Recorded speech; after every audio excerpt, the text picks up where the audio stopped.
Welcome to the Productivity Show podcast, where we believe that you can get everything done without having to sacrifice your health, family, and things that matter to you. Hello, my name is Tam Pham. I'm the founder and CEO of Asian Efficiency, where we help people become more productive at work and in life. And today I'm joined by my co-host, Brooks Duncan. How are you today, Brooks? It would probably be good if I said I was having a bad day for the purpose of this episode, but today I'm actually having a really good day. So I'm great. How are you? What makes today a good day is the question that everyone is going to wonder. I don't know. I just woke up without an alarm, went to the gym. Just haven't had any big issues today, so that's always nice.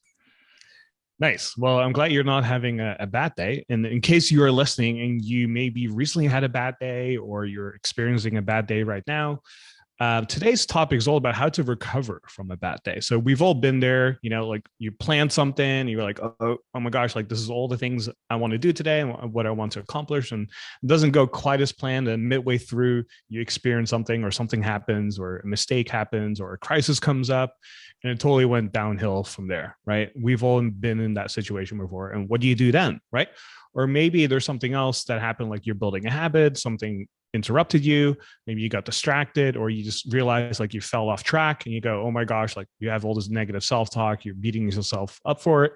Whatever setback it might be, you're not happy with it, you want to do something about that. Well, in today's episode, we're going to be sharing with you 3 tips so that you can recover from a bad day and come back stronger than ever. And you can find links to everything that we talk about today in the show notes by going to theproductivityshow.com/374. So, Brooks, before we start diving in, one of the things, as we always like to do, is share some of our favorite productivity resources as of lately. So I know you have 3 of them here today. Would you mind sharing them with the audience? Yeah, so our first resource is called Dailyo, and it is a mobile mood tracker. And so this is really helpful to basically at the end of the day or during the day, just mark, how you're feeling, how your day's going. You can put you can expand it a little bit and say like, what are some of the things that have been going on that day? And over time, just having this information will let you see patterns. If something happens, you have great days. If something else happens and you have not so great days, on balance, it can really help you track your mood and see what it is that pulls the levers to having good and bad days. So that's the first one, Dailyo. Second is a book called Low Hanging Fruit, 77 Eye-Opening Ways to Improve Productivity and Profits by Jeremy Eden and Terry Long. And so what this is like the name implies, it's 77 short tips and ways that you can make things better. Those, instead of doing these big changes, what are like 77 small changes that you can make, the low hanging fruit, like the title says, to make your life, your business, and all that sort of stuff better. So that's low hanging fruit, number 2. And number 3 is called The Daily Stoic. And that is also a book. There's a website too, but we're specifically talking about the book. And I really like this because it is every single day. What it does is it takes examples from Stoic philosophy, but there's 365 or 366, I think, little short things, and the idea is to read 1 per day. I really like it because you always get like an interesting insight, but because it's really short and it's just 1 per day, it takes almost no time to do. So the Daily Stoic is the third one, and like Tan said, you can find links to all of this stuff at theproductivityshow.com/374. Now, like Tan said, we're going to be talking about how to recover from a bad day, what to do about it. So if you've had a bad day, I mean, we've all had bad days, but if you find that often when you have bad days and it ends up, ruining your evening, puts you off maybe even the next day or the next few days, this episode will help with that. Or maybe even worse, you take your bad days when you have them out on colleagues, family members, friends. It's the bad day impacts more people than you. Then this episode is for you. And also, maybe if you find that bad days don't necessarily impact things or haven't yet, but you want some defensive strategies in case it ever does happen, so you can recognize what happens, we're going to be talking about that as well today. We always like to give shout outs for our upcoming episodes as well.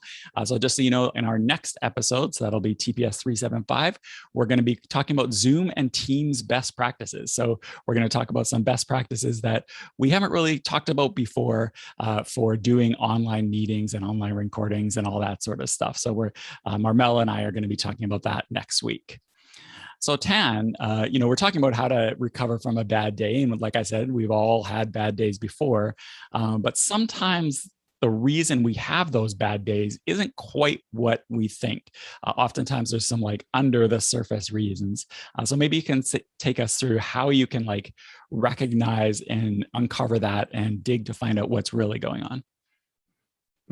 Yeah, you bring up a really interesting point. And I think the big idea here is that anytime you experience a challenge or a problem, oftentimes, I want to say like 90% of the time, it's a symptom of something bigger. So, for example, if you find yourself often get derailed and losing track of things, you might blame an external thing, right? Like a notification that came up or something else, and realize, or maybe say to yourself, hey, you know what, like I wish I addressed this, or I wish this wasn't there because then I could focus.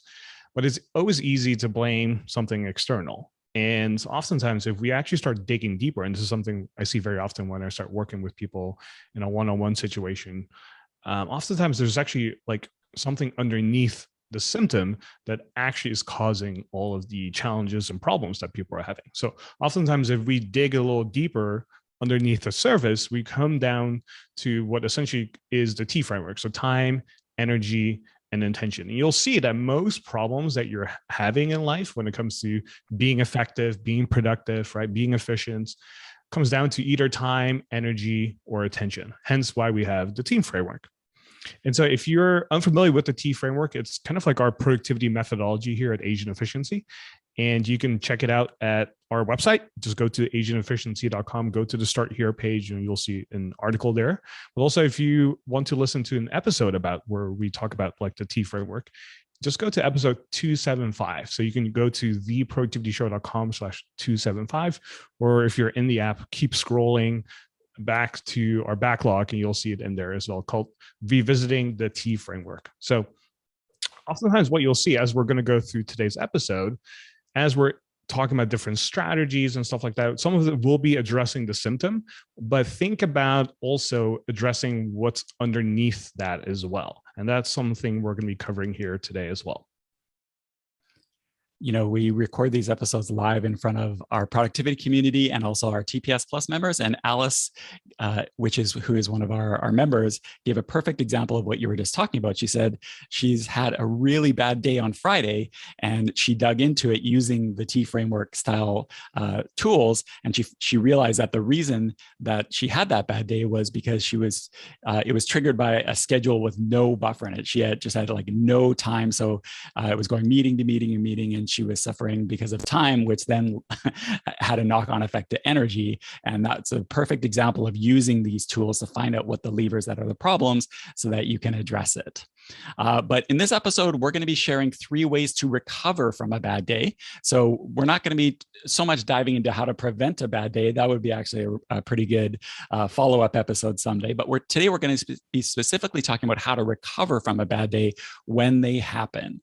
And the first tip is to use something called affect labeling to express your negative feelings. Now, anyone who's been I know not all listeners are parents. I know, Tan, you are not a parent, but any parent of a young child has almost certainly said the phrase at some point, use your words. And so what that means, if you're not familiar, is the kid is like acting up in some way, they're upset about something, but they're not like expressing what's wrong. They're just acting out. So what we say is use your words, which is talk about express what it is that actually the issue is, because then you can actually do something with it. And it turns out that this is actually really, really great advice for adults too. And studies are starting to show this more and more. And so affect labeling is basically expressing or describing what is causing that negative emotion or feeling, or at least expressing or describing the feeling itself, like what's going on. Because a lot of times we're frustrated, we're annoyed, or maybe we have some negative feelings from the day, but we just wallow in that feeling. We're just like grumpy. Like I said, we take it out on other people maybe, but we don't actually take a step back and think about what it is that's happening. And studies have shown that just doing that, like expressing an issue, even to yourself, you don't have to share this with anyone else, actually reduces the impact of those negative feelings and negative emotions. And there are some studies that I've seen where they use an MRI on the brain, and they found that just this affect labeling, this just talking about what it is that you're going through, actually disrupts the amygdala's response to negative emotions. And we'll have a link to one of those studies in the show notes. But it's amazing that just the act of expressing it, and if you want to write it down, that's fine. That's even better. But even if you don't want to write it down, just expressing it. And some examples are, you might just say to yourself or write it down or whatever, like, I'm so annoyed at Tim for dropping that project on me at 3 p.m. on a long weekend Friday. Like, you might have been there stewing, but just like expressing that, like, I am annoyed at Tim and here's why. Even that can help with the knock-on effects of the bad day. Or maybe, I'm frustrated with myself for eating half my friend's fries at the restaurant at lunch. We're feeling guilty about it. We're frustrating because we've like broken our health goals or whatever. And that is something that can really, expressing that, acknowledging your frustration with yourself, that can help that not making a mistake again. Or maybe, I resent my partner because they don't help with getting the kids ready in the morning, and we both have busy days. That might be something that happens too. I know that's very common in couples, but just like expressing it again, even to yourself, can have a big impact on that not stretching out into the evening and that sort of thing. Now, you're not like fixing or changing anything. It's just purely you expressing things to yourself and putting it into words. Now, how can you actually do this? Well, like I said, you can just mentally think about it. You can, even that is better than nothing. You can, if you keep a journal or a diary, we've done lots of episodes about journaling and diarying, you can express it there. Or if you feel comfortable and you're in this situation, you could share it with a friend, with a partner, with an online community, an accountability group if you want. That can help even more expressing it to other people. So, that's kind of like the best case scenario. But if you don't feel comfortable doing that, just doing it to yourself, it will apply that affect labeling and will really help. So yeah, I've been in this situation where like recently messed up something here at AE and I was really, really frustrated with myself. My first step of handling it was just expressing to myself like, oh, I'm so annoyed at myself for doing that. And surprisingly, it helped. So whenever I've used this affect labeling strategy, it's helped quite a bit. Thanks for sharing that. I love that example because I can see how if you don't express it, it just keeps wandering around in your head. Like you're continuously thinking about it. You're trying to resolve it in your own head and stuff like that. Whereas if you just express it, you kind of put it out there, whether it's, saying it or writing it down, you kind of like put it out there out of your head and you can then start moving on from it instead of just trying to figure out or trying to resolve something that might be an open loop in your head. And so I can really see how that's really powerful. So again, this is called affect labeling. Right. So before we move on to tip number 2 here, I want to give a special shout out to our TPS Plus subscribers and listeners. So TPS Plus is the upgraded version of the Productivity Show where you get episodes a week early, you get them ad-free, and also you get bonus content when you are a subscriber. So we have lots of people listening right now who are subscribers. So kudos to you for subscribing. And if you're interested in supporting the Productivity Show, if we have helped you in any shape or form on this podcast and you want to support the show, you can go to theproductivityshow.com/plus and become a member. And if you become an annual member, you actually get a really cool t-shirt that says one tweak a week. That is only for members who subscribe to the annual plan. So if that's you and you see someone else with that same t-shirt, you know that they are a TPS listener and subscriber as well. So thank you all for supporting the show and also for those who have been with us for a really long time. And whether you sign up or not, I always appreciate you listening to us and to our content here. All right. let's move on to tip number 2 here. Ask yourself, what advice would you give yourself? And this is something that we've actually talked about on a recent live session here in the dojo. This is something we do every single month as part of our community, where we have a live sort of like masterclass where we dive specifically into a topic and go deep into it and share personal examples and stuff that we normally never talk about on the podcast or on the blog.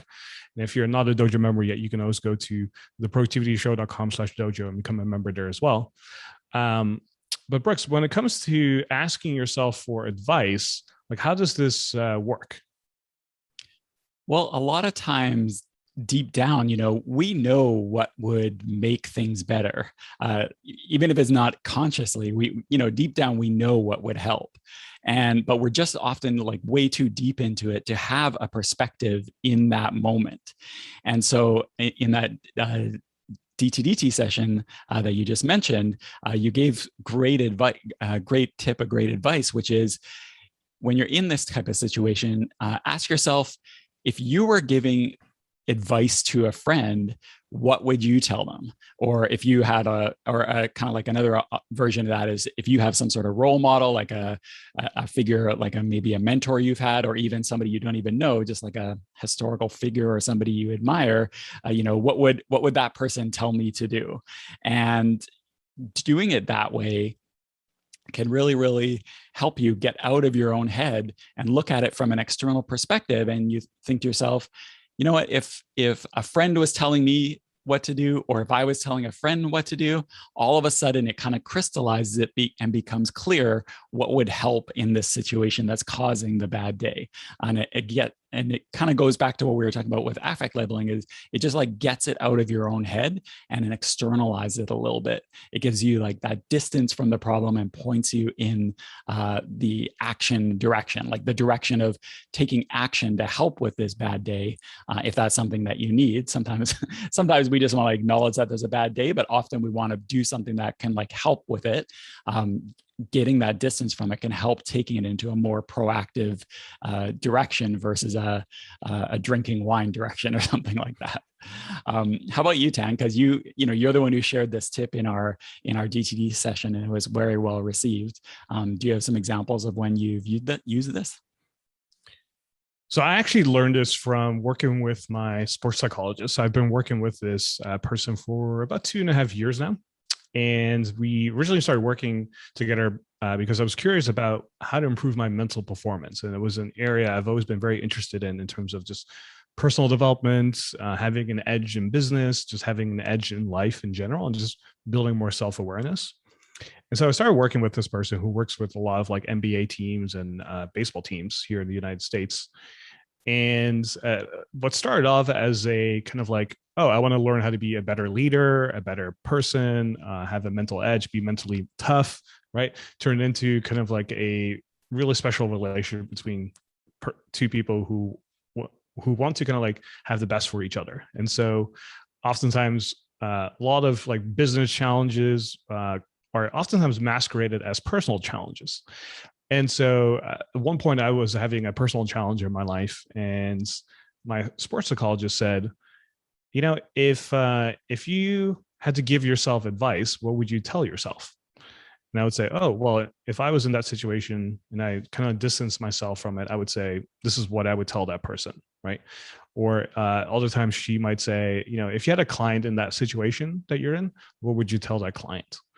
And this goes back to the idea that you mentioned earlier, which is oftentimes we have the answers and we know what we need to do, but there's something holding us back from actually proceeding and taking action. Hence why I always talk about thinking time, right? And thinking time, we have an episode on this as well on the podcast, just search for it. And it's the idea that if you set aside time for maybe like 15 to 30 minutes or so and start thinking about a particular question or challenge that you have, oftentimes you find yourself coming up with tons of solutions, and there's something in there that you can actually do and take action on to resolve that particular issue that you had in life. But we need to be able to focus and set aside time to actually do it, which most of us don't because we're just kind of running around and doing stuff, right? We're just so busy, we're just kind of like on the ground. Whereas every now and then we kind of need to zoom out and distance ourselves so we can kind of see the forest from the trees, right? And so it's really important for all of us every now and then as a strategy to say, hey, if I'm having a bad day, let me just catch myself in that moment and say, okay, what would Tan do in that particular situation? Or what would Ronaldo do if that's your role model? Or who else that you admire, right?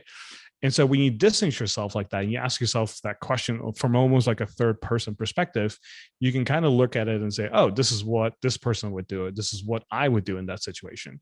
And when you have that going on, you start to realize, oh, actually, it's relatively easy most of the time. Let me go ahead and do that, right? So it's, again, the idea of like externalizing something as much as we can instead of keeping it in our heads. Because when we keep things in our heads for too long, it just gets really confusing and we have like a million competing thoughts going on at the same time. And it makes it really difficult to focus and take action. So the more clarity we can get by externalizing it and kind of distancing ourselves, the much easier it becomes to take action and do something about it. It's interesting. We like we mentioned, we have a live stream going, and there's this interesting conversations where people are sharing their tips of how they get out of a bad day. But there's also like these dual conversations going on about entropy, expansion of complexity, disassociated states, but also iOS 15 focus mode. So I guess definitely these live streams kind of go all over the place, but in a really great way. It's kind of interesting. Like Tom in the live stream shared a way that he resets from a bad day, which is he finds that when he says his day starts when he wakes up. So what he finds is if his day is going bad, what he'll do is he'll try to, when this is possible, obviously, he'll try to take a nap so he wakes up again. And then when he wakes up again, it's almost like a reset. And I thought that's an interesting way of doing a reset and also helping you kind of get in that different mindset. And it's the same thing with asking yourself for advice. You know, what is a different mindset that I can take that might not be the one that I'm in right away? And that kind of leads right into tip number 3, which is to embrace gratitude and learning every single day. And this is especially important. You know, if you can do it every day, that's great. But if not, it's especially important as a skill to break out when we have a bad day, because when we focus on negative things, we'll tend to feel more negative, right? It's very simple. However, if we focus on positive things, we're going to feel, at least our feelings will trend towards more positivity. And so the way to help with that is to be proactive and to actually try to do that. And a few ways to do that is, number one, to express gratitude. And this is something we've talked about on the podcast before, but it's possible. And, you know, the gratitude thing is a little challenging in this situation because you don't want to fake it, right? You don't want to like say things that you aren't actually grateful for because you're trying to find something to be grateful for. You know, it's very possible that there's nothing from this situation that caused your bad day to that you're grateful for. However, and again, that's fine. You know, don't fake it, but you can often find something. Like I just finished reading / listening to the audiobook Waking Up by Sam Harris. And he tells this story about how he was just having constant plumbing problems in his house. There's just like constant leaks breaking out all over the place. And it was like a months long thing. And they do this big reno to fix it. And then another leak would start. And so at one point it was some Sunday or something like that. And he and his wife were sitting there in the TV room or whatever. And all of a sudden you could see the water coming out of the ceiling. So he was just like furious, of course, like anyone would be. Like, you know, it's totally, there's nothing more I mean, I haven't had this, thankfully, but there's nothing more day-ruining than all of a sudden having water pouring out of your ceiling. Like there's no coming back from that as far as turning that into a good day. However, his wife said something which was really interesting, which is, well, I bet you're just great, or, I'm just grateful that that's clean water coming in and not sewer water. And it's like, yeah. And, he talked about this in the book. It's like, yeah, I am definitely not grateful that there's water pouring out of my ceiling. However, if it was sewer water pouring out of my ceiling, which is very possible, I would pay any amount of money for that to be clean water, right? So it's all a matter of finding things that you can be grateful for. So yeah, expressing gratitude puts you in that more positive mental state and reduces the impact of the negative state. The other thing you can do, beside, especially if there's nothing great that you can find that you are grateful for in a situation, is to embrace learning. And there's something that we can learn from almost any situation. So the situation that caused your bad day, what is it that you can pull out of there? There's always something. It could be simple as, I won't make that mistake again. I won't do that again. If it's something that you did that caused your bad day, or maybe if you're dealing with difficult people, you get yelled at by somebody, or a meeting goes totally wrong or something like that. You could be applied as learning what not to do if you're ever in that position. Like, say to yourself, if I ever make director someday, I'm not going to be treating people the way that he treated us in that meeting. So that could be an opportunity for learning, even though it doesn't seem like something that would be good. So this is a great way to apply the 3 times rule as well. Has this situation come up before? And if not, what can you take out of it? What can you take care of it? Do to take care of it once and for all? And so you're learning, okay, well, this is what's happening. You're learning about how you can get to the root cause. Like, I just had dinner with a friend last night, and he just bought a brand new house, and his house has a pool. And now that he's in the house, his pool has all these problems. So he's all of a sudden inheriting all these problems that he never had before. And the way he's thinking about it is, first of all, he's like applying the 3 times rule to, like, when this certain thing acts up a couple of times. Now he's trying to find the root cause, and he's also like embracing the learning, which is, well, I knew nothing about pools before I bought this house, but now, now I'm learning all about how the systems work. So by focusing on learning, you're basically able to turn that negative into at least a little bit of a positive. How about you, Tam? Do you have any like mental reframes that you use, like whether it's gratitude or learning or something else, to kind of like get your mind out of that bad day state? Yeah, if you're having such a bad day, you're in that kind of state where you're so easily triggered, and like you have like a negative outlook, and you just think, you know what, I just wish the day was over. Tomorrow's like another day.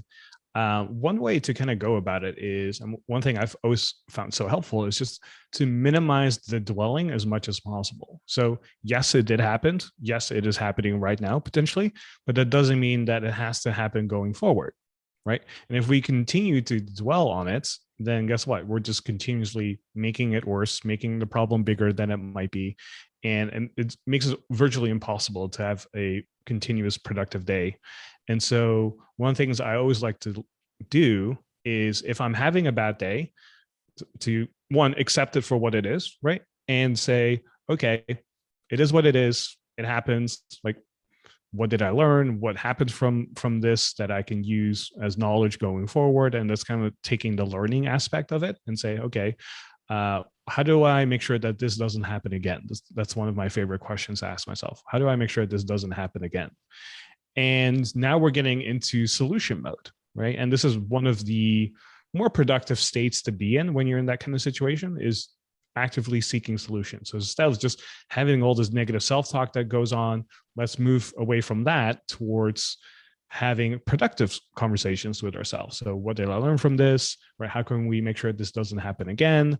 And once we start focusing on solutions, now we're looking towards the future and things that we can do moving forward. And we're getting into taking action and actually doing something about it, right? Whether you actually take action on it right there or not is almost irrelevant, but just the fact that you're thinking about it in that way makes it easier for you to just move on from there, right? And you could maybe make a new project or create a task list for it. But once you've done that, it's just, okay, whatever you want to do next. So the way I always like to think about it is every mess up is an opportunity for learning. So every time I like made a mistake or something bad happens and I'm not feeling the greatest, what did I learn from this? Right. And so when I'm using Dailyo, which is the app that you mentioned at the beginning, if my mood isn't that great, I start to think, okay, what is it that caused me to feel this way? Why am I feeling meh today? Or I'm like, today's not been one of the greatest, right? And then I start thinking about it, and I start to look for solutions and making sure that tomorrow it doesn't happen again. Like, I think it's okay to have a bad day, and that all happens to us, but I just don't want to have 2 bad days in a row.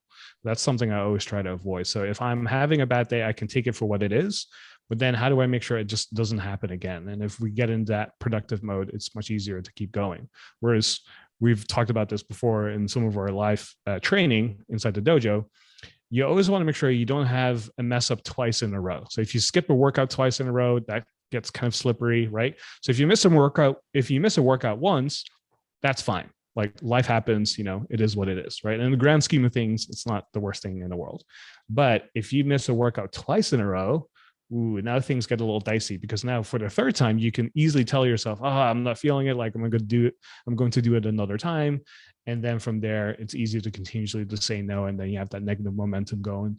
And it makes it so much more challenging to kind of reverse that.